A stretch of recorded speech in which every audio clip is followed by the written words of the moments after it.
Assalamualaikum warahmatullahi wabarakatuh. Bismillahirrahmanirrahim. Alhamdulillahi wa kafa wassalatu wassalamu ala sayyidina Muhammadin al-Mustafa wa ala alihi wa sahbihi al-mujtaba ahli sidqi wal wafa. Wa qala ta'ala a'udzu billahi minasyaitonir rajim. Bismillahirrahmanirrahim. Yarfa'illahu alladhina amanu minkum walladhina utul ilma darajat. Shadaqallahul azim. Yang sama kita muliakan, kita hormati dan senantiasa kita doakan Bapak Rektor kita, Bapak Dr. Hardi Mulyono beserta unsur rektorat. Mudah-mudahan dengan kesehatan yang ada diberikan Allah dapat terus berjuang, memimpin dan mengembangkan UMN yang kita cintai. Unsur dekanan yang hadir, para mahasiswa, baik mahasiswi yang dirahmati Allah. Dan kesempatan hari ini kita telah berada di penggalan ketiga terakhir Ramadan, yaitu tanggal 22 Ramadan. Tentu hari demi hari kita berdoa kepada Allah SWT, segala amal ibadah kita, khusus puasa kita, Allah terima sebagai bagian dari apa yang dikatakan Rasulullah, kalau ikhlas kita ghufira lahu ma taqaddama min dzambi, sebagai pembakar penebus dosa-dosa kita yang telah ada terlebih dahulu. Saudara kaum muslimin rahimakumullah, waktu kita lebih kurang ada setengah jam ke depan, dipermasalahan kepada seperti itu. Insyaallah kita maksimalkan dengan satu tema yang diberikan kepada saya, yaitu meraih derajat mulia. Tentu banyak media, banyak jalan, banyak langkah-langkah yang bisa kita tempuh untuk meraih derajat mulia ini. Mungkin salah satunya adalah sebagaimana kata Allah dalam Al-Quran, wa minal laili fatahajjad bihi. Sebagian waktu malam maka laksanakanlah tahajud, nafilatan lak, sebagai amalan sunnah bagimu. Asa ayyab'atsaka rabbuka maqaman mahmuda. Dengan begitu yakinlah Allah mengangkatmu kepada derajat yang mulia, mahmuda, derajat mulia tanpa ada indikator tertentunya. Karena tak bisa diindikasikan lagi. Mulia, pokoknya mulia itu luar biasa. Nah, mungkin itu sulit bagi kita ambil yang lebih sederhana, yaitu apa yang kita geluti hari ini di kampus ini. Bagaimana saya bacakan penggalannya di awal pembuka tadi, yaitu surah Mujadilah ayat 11. Dalam Al-Quran Allah sebutkan, a'udzubillahi minasyaitonir rajim, wa idza qila lakum tafassahu fil majalis fafsahu yafsahillahu lakum wa idza qila ansuzu fansuzu yarfa'illahu lakum wa yarfa'illahu walladzina amanu minkum walladzina utul ilma darajat. Jadi kalau diperintahkan kepada kamu dalam menuntut ilmu, kalau ruangan kita ini alhamdulillah luas, lebar. Tapi kalau ada sempit ruangan, sementara banyak menuntut ilmu di situ, ketika disebutkan beri ke lapangan, maka berilah ke lapangan. Kalau disuruh berdiri untuk kemudian berganti tempat, maka berdirilah untuk berganti tempat. Yakinlah bahwa apa yang kita ikhtiarkan dalam menuntut ilmu itu, Allah akan tinggikan derajat orang-orang beriman dan orang-orang menuntut ilmu di antara kami. Saudara kaum muslim rahimakumullah, ilmu ini ungkapannya sederhana, tapi orangnya mengatakan ilmu itu, orangnya menyebutnya ilmu. Mengapa disebut ilmu? Karena angel ketemu, payah untuk ilmu itu. Menyebutkannya mudah, dan lebih payah lagi menjaga kemuliaan ilmu itu. Nah, itu menuntut ilmu susah, meningkatkan derajat dengan ilmu itu sulit, tapi lebih berat lagi adalah menjaga kemuliaan ilmu itu. Apa contoh? Contoh yang paling awal, sama kita ketahui, sama mungkin kita baca, salah satu tafsir Jami'ul Bayan yang ditulis seperti At-Tabari menjelaskan tafsir dari ayat yang kita baca. Bagian dari penggalan itu adalah bahwa dulu yang pertama sekali memiliki ilmu itu siapa? Azazil, yang kemudian nanti Allah laknat menjadi iblis kan. Itulah makhluk pertama yang memiliki ilmu. Ribuan tahun dia menyembah Allah dengan ilmunya. Berkah ilmunya dia kenal dengan Allah. Berkah ilmunya dia dekat dengan Allah. Berkah ilmunya dia bisa beribadah luar biasa kepada Allah. Sampai akhirnya Allah tinggikan derajat dengan ilmu itu mengalahkan malaikat. Luar biasa. Diangkat menjadi pimpinan malaikat. Itu luar biasa. Tapi ilmu tanpa akhlak aja gitu. Ilmu tanpa akhlak mohon maaf kepada kita, lebih mudah memimpin orang tak berilmu daripada orang berilmu tanpa akhlak. Ya, Pak Rektor, maksud saya ini, mohon maaf, lebih senang saya punya bawahan, tak kalah banyak ilmunya, tapi berakhlak. Daripada banyak ilmunya, dia akalnya juga. Nah, ini bahaya ini. Allah juga seperti itu.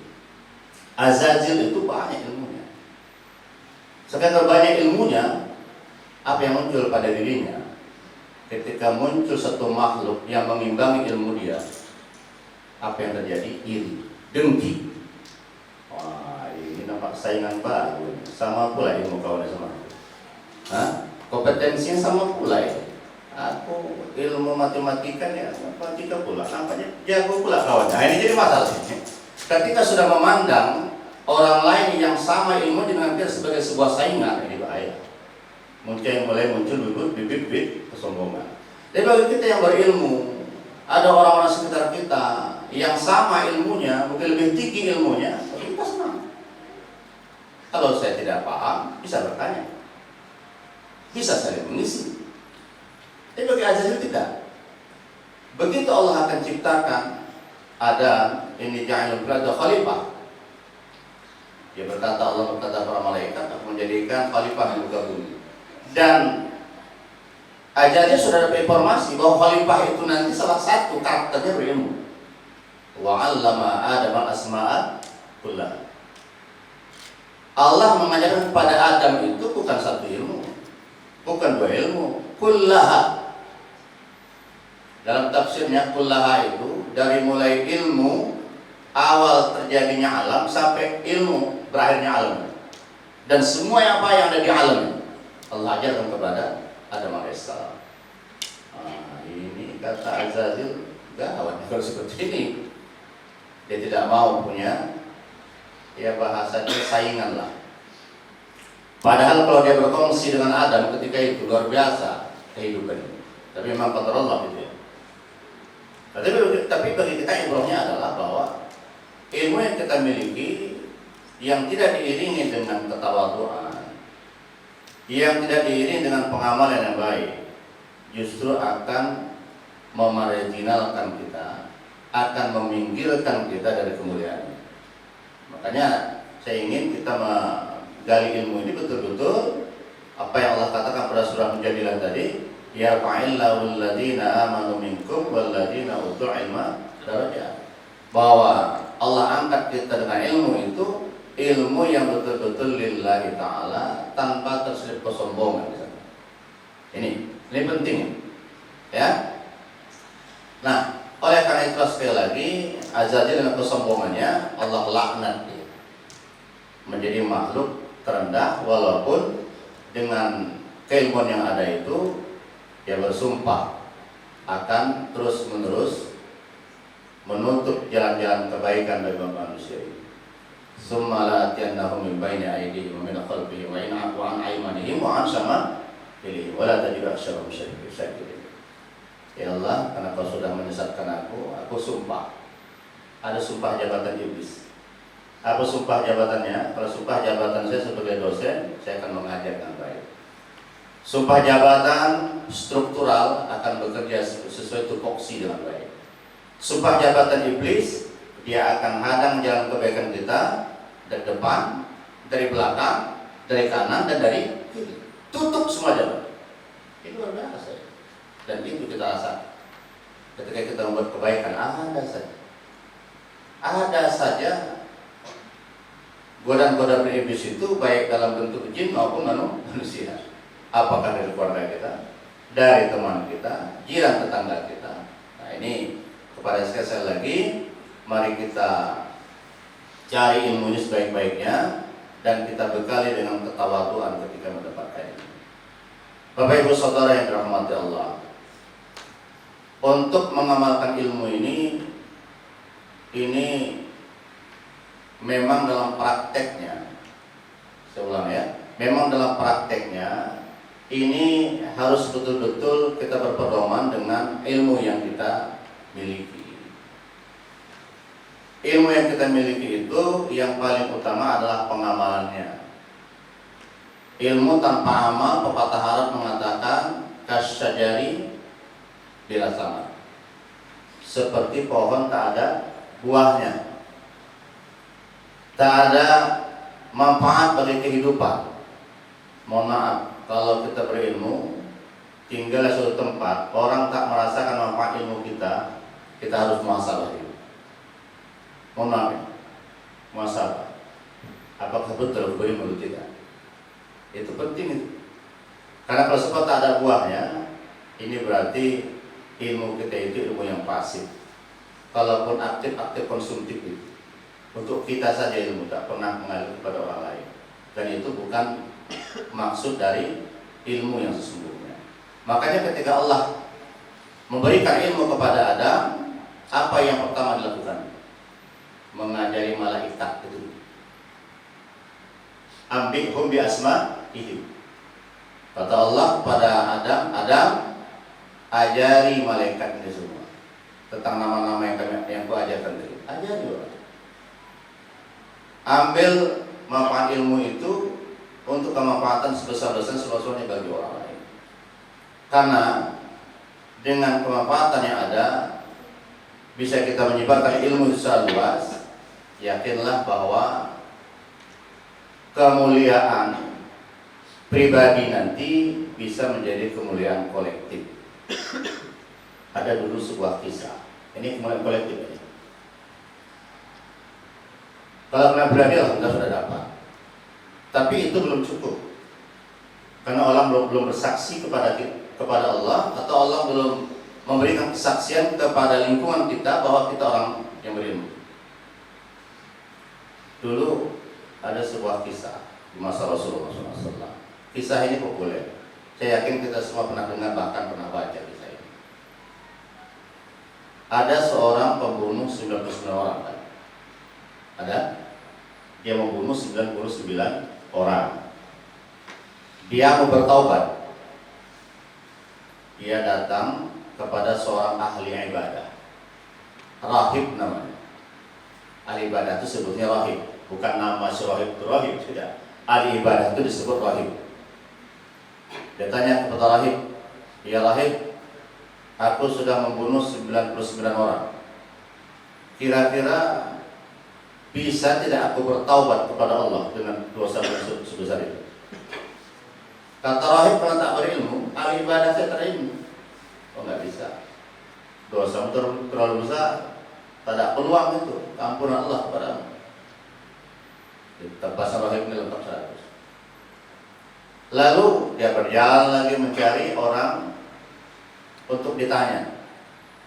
Lalu adalah orang menunjukkan, kau datanglah kepada si fulan sana, ahli ilmu, orang yang berilmu, tidak ahli ibadah, tapi berilmu. Boleh jadi juga beribadah, tapi beribadah dengan ilmu. Ditanya kepada orang berilmu ini, ya Tuhan, aku sudah membunuh 100 orang, termasuk seorang rahib. Dosaku besar. Apakah kira-kira Allah terima taubat? Kata rahib ini, siapa yang mampu menghalangi taubat seseorang kepada Tuhan? Tidak ada. Tapi kau ini dari mana? Oh, aku dari kampung sana. Nah, kata ahli ilmu itu, kau berangkat ke kampung yang sana. Mereka itu semuanya adalah orang-orang yang menyembah Allah dan berilmu, dalam menyembah Allah. Kau jangan balik ke kampungmu itu, ardus suq, kampung ya. Ini dalam hadis disebut ardun suq, bumi yang buruk, kampung yang buruk. Di Medan pun ada dulu. Pada disebut kampung itu adalah sabu semua sisinya, kira-kira begitu lah. Kalau disebut sabu tahu lah dia kan. Dia sebut, kalau disebut kampung itu, isinya sabu itu. Disebut kampung sekawan tadi, apa jangan balik ke kampungmu sana. Jangan mau kembali ke kampungmu, karena abdul suq. Kampungmu adalah kampung yang buruk. Kenapa? Karena sudah keburukan kolektif. Keburukannya bukan keburukan pribadi, keburukan kolektif. Ada memang 2-3 orang baik di situ, tapi karena secara umum orang itu jahat dan nakal semua, nyabu semua, disebut dia kampung sabu. Kira-kira begitu. Ini begitu. Apakah dari di kampung yang ditunjukkan tidak ada orang jahat? Ada. Tapi umumnya di situ orang-orang baik, orang-orang berilmu, orang-orang yang dengan ilmunya beribadah kepada Allah dengan benar. Pada datang ke sana, ini adalah keilmuan kolektif. Kita ingin ilmu kita seperti itu. Kemuliaan yang kita raih itu bukan kemuliaan darajat pribadi, tapi kemuliaan kolektif. Kalau sudah dapat kita posisi seperti itu, akan dapat kita kemuliaan limpahan dari ilmu kita tadi, kesaksian umat manusia. Bapak Ibu saudara Allah, saya lihat jam dulu, ya masih ada waktu. Dulu ada juga kisah ya. Ini tentang kebaikan kolektif ini. Ilmu yang kita ajarkan kepada masyarakat membawa kebaikan kolektif itu balik ke kita sebetulnya. Di mana kita ambil kisah ini? Dulu di masa Rasulullah masih hidup. Suatu hari ada jenazah yang diusung di hadapan Rasulullah. Lalu sahabat bertanya tentang jenazah ini. Siapa itu? Disebutkanlah si Fulan. Nah, mendengar nama si Fulan, sahabat-sahabat semua memujinya. Ya Rasulullah, ini orang baik ya Rasulullah. Lisannya tidak pernah menyakiti hati, tangannya tidak pernah melakukan kejahatan Rasulullah. Ini orang baik. Kata Rasulullah, wajabat 3 kali. Lalu kali yang lain berikutnya, ada lagi jenazah yang dibawa di hadapan Rasulullah, diusung.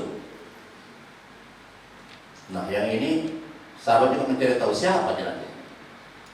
Dapat informasi, oh, ya Rasulullah, ini gawat Rasulullah yang kawan satu ini. Ini Rasulullah modelnya ini, kalau dia pulang kampung, sekampung takut. Apa yang mereka takutkan? Takut kalau udah pulang kampung kawan nih, Rasulullah kira-kira begitulah.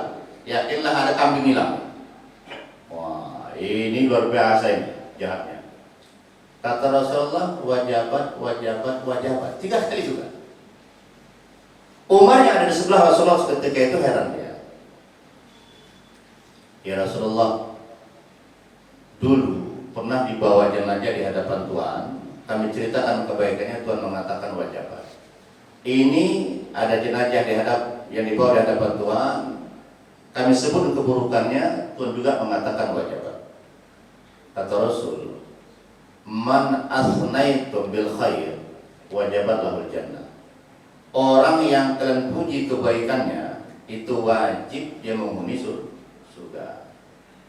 Wa man asnaitum bisyarr, sedangkan orang yang kalian cela keburukannya wajib juga baginya neraka. Antum syuhada'ullah bil ard, antum syuhada'ullah bil ard, antum syuhada'ullah. 3 kali disebut Rasulullah. Kalian ini menjadi saksi antara satu dan lainnya di muka bumi tentang saksi kebaikan dan keburukan. Oleh karena itu ilmu yang kita dapatkan ini kita tularkan semua orang. Nanti dia menjadi saksi.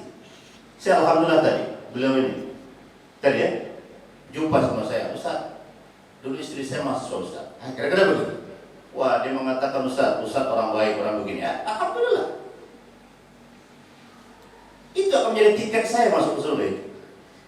Jadi tiket ini terserah kita ini. Ini kan masing-masing orang udah beli tiket pulang kampung.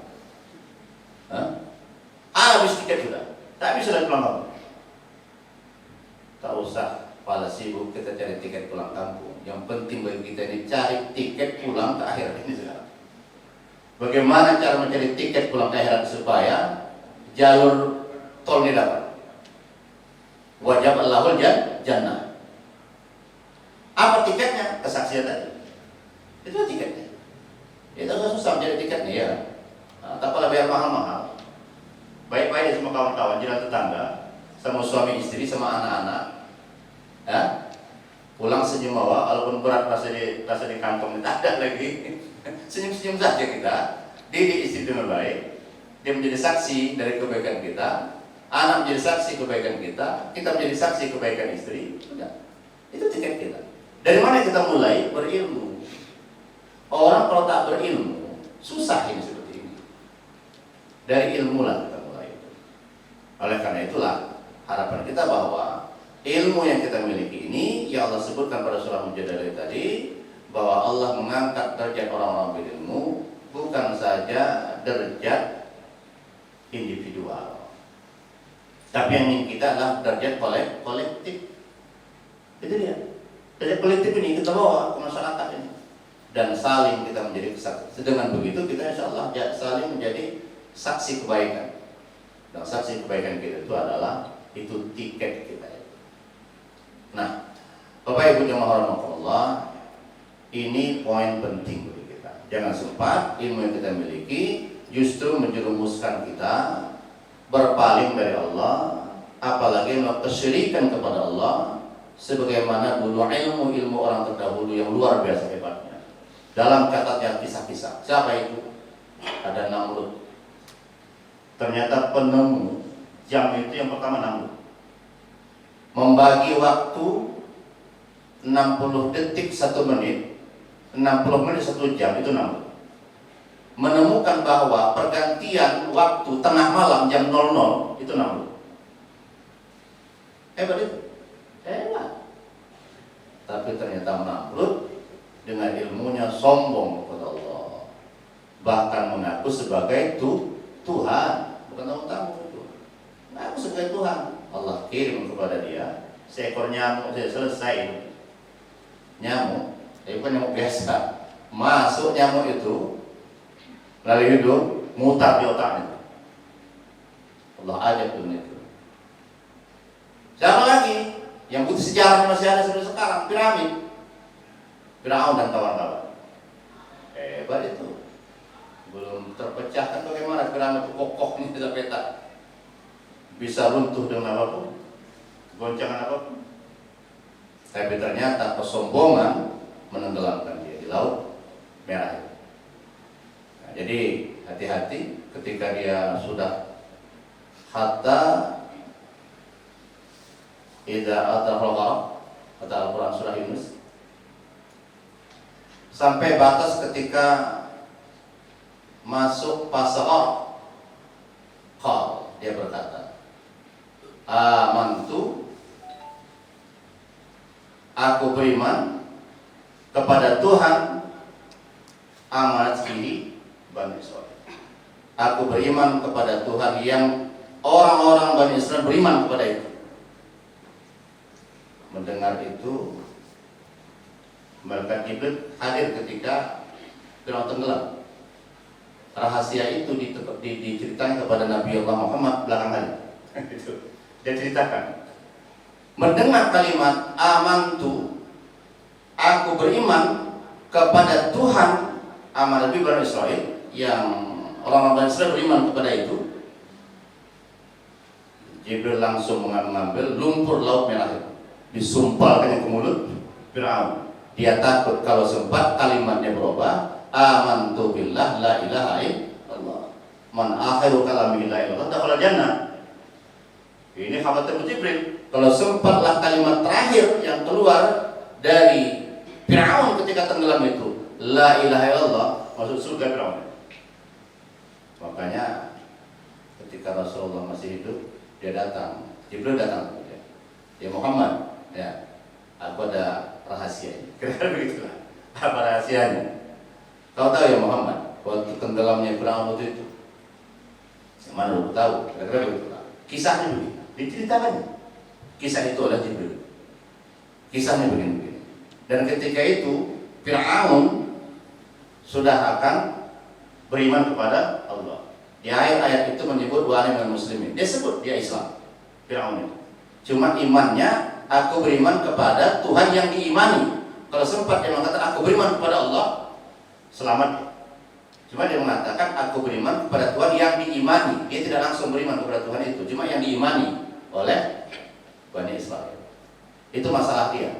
Dia masalahnya apa? Dia menggantungkan imannya kepada orang lain. Kalau menggantungkan iman kepada orang lain, ini dia masalah. Ini sebuah kesyirikan. Tapi dia harus beriman langsung kepada Tuhan. Nah ini Jibril tahu betul bagaimana keingkaran Fir'aun ini. Gondok luar biasa. Kira-kira gitu lah. Melihat kondisi itu, disumpahnya. Ini rahasia Jibril yang cerita kepada Muhammad. Dalam hadis riwayat Tirmizi itu disebutkan. Jadi disumpahnya mulut Fir'aun itu karena keingkarannya itu, akhirnya tak bisa bercakap lagi. Barulah Allah jelaskan, jika nikah, Faliyom jika nikah. Pada hari ini kami selamatkan engkau ya Fir'aun, ya Ramses, bibadanika, badanmu yang kami selamatkan. Litakulah memang khalqaka ayat, supaya kau nanti bisa menjadi tanda-tanda kebesaran Allah di akhirnya nanti atau pada masa yang akan datang. Dan itulah belakangan ditemukan pada awal abad 20 ya oleh Profesor Maurice Bucaille ya, yang dari Prancis itu, ketika dia meneliti dan setelah penelitiannya pula dia masuk Islam. Coba ini seorang profesor dari Prancis, ahli bedah dia. Maurice, baca tulisannya Maurice Bucaille gitu. Jadi Maurice Bucaille ya. Pada awal abad 20 dia bertugas ketika itu dapat misi untuk meneliti mumi-mumi ini. Ketika diteliti mumi, ada satu mumi ini banyak garam di tubuhnya. Kok bisa ada garam di tubuh mayat satunya atau mumi yang satu ini? Dia heran ya. Sampai akhirnya ketika ada konferensi, dia bercerita tentang satu mumi ini. Ada di sebelahnya orang Islam. Oh itu Prof, memang sudah diceritakan oleh Al-Quran. Bahwa Al-Quran mengatakan pada yaumul jika ibadah ditakulan melafak ayat. Bahwa Fir'aun Allah selamatkan dari merah, Allah buat utuh badannya, tidak rusak sedikit pun. Karena semua mumi itu ada yang rusak badannya. Tapi mumi yang satu ini sedikit pun tidak rusak badannya. Itu mengherankan Maurice, tapi itu tidak rusak ini badannya. Cuma dia ketika itu karena melihat zat garam, mungkin zat garam ini yang membuat dia utuh. Kira-kira begitu. Nah akhirnya diketahui inilah dia Ramses II itu. Bukti pertama dia adalah Ramses atau Fir'aun, ada zat garam di tubuhnya, yang lain tidak ada. Berarti inilah yang tenggelam di Laut Merah. Yang kedua, garansi Al-Quran mengatakan badanmu akan selamat, tidak akan ada tergosip sedikit pun. Dan betul, ini utuh badannya. Nah dengan itu dia masuk Islam. Ilmu Profesor Maurice Bucaille menaikkan dia menjadi seorang mulia di hadapan Allah. Ini yang kita inginkan. Bukan kesombongan. Kan bisa tidak sombong sebagai seorang profesor kan? Dia sombong, tapi dia tidak sombong kepada Allah. Begitu ditemukannya data itu spontan masuk Islam dia. Ini contoh yarfa'illahu alladziina aamanu minkum walladziina utul ilma darajat. Berilmu naik derajatnya karena ilmu yang didapat mendekatkan dia kepada Allah. Fir'aun dapat ilmu ingkar kepada Allah. Azazil dapat ilmu membangkang kepada Allah. Namrud dapat ilmu menyombongkan diri kepada Allah. Allah tenggelamkan hidupnya.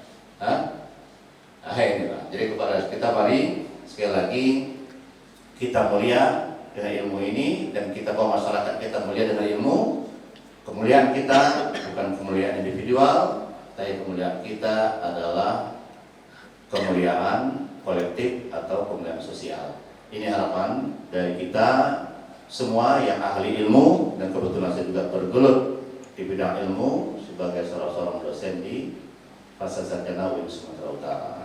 Demikian yang saya sampaikan dalam kesempatan ini, mudah-mudahan dapat kita saling memberi nasihat atau sebelhak atau sebesar melalui kalam yang bisa kita sampaikan kepada masing-masing dari kita kepada kawan-kawan kita, kepada keluarga kita. Nasrul minal fatong mu'minin. Assalamualaikum warahmatullahi wabarakatuh.